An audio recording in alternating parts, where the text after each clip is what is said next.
Welcome to Chetana Mokshith YouTube channel. ಇವತ್ತು ನಾನು carrot ಪಲ್ಯ ಹೇಗೆ ಮಾಡೋದು ಅಂತ ತಿಳಿಸ್ಕೊಡ್ತಾ ಇದ್ದೀನಿ. ಬನ್ನಿ ಹೇಗೆ ಮಾಡೋದಂತ ನೋಡೋಣ. ಕ್ಯಾರೆಟ್ ಪಲ್ಯಕ್ಕೆ ಬೇಕಾಗುವ ಪದಾರ್ಥಗಳು: ಈರುಳ್ಳಿ, ಕೊತ್ತಂಬರಿ ಸೊಪ್ಪು, ಹಸಿಮೆಣಸಿನ್ಕಾಯಿ, ಕರಿಬೇವು, ತುರಿದಿರೋ ಕ್ಯಾರೆಟು ಮತ್ತು ಕೊಬ್ಬರಿ ತುರಿ.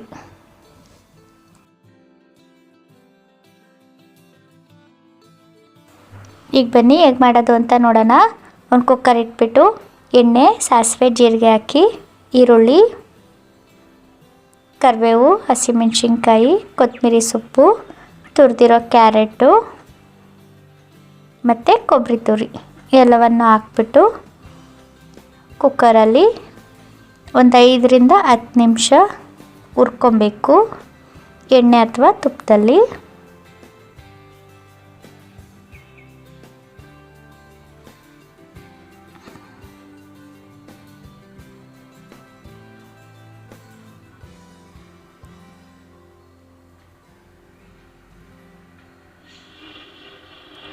ನೆಕ್ಸ್ಟು ಸ್ವಲ್ಪ ನೀರು ಹಾಕ್ಕೊಬೇಕು. ನೆಕ್ಸ್ಟು ರುಚಿಗೆ ತಕ್ಕಷ್ಟು ಉಪ್ಪು. ನೆಕ್ಸ್ಟ್ ಈಗ ಕುಕ್ಕರ್ದು ಮುಚ್ಚಳ ಮುಚ್ಚಿಬಿಟ್ಟು 1-2 ಕೂಗಿಸಿದ್ರೆ ಆಯಿತು ಕ್ಯಾರೆಟ್ ಪಲ್ಯ. ನೋಡಿ ಎಷ್ಟು ಈಸಿಯಾಗಿ ಮಾಡೋದು ಅಂತ. ನೀವು ಒಂದ್ಸಲ ಟ್ರೈ ಮಾಡಿ. Thank you.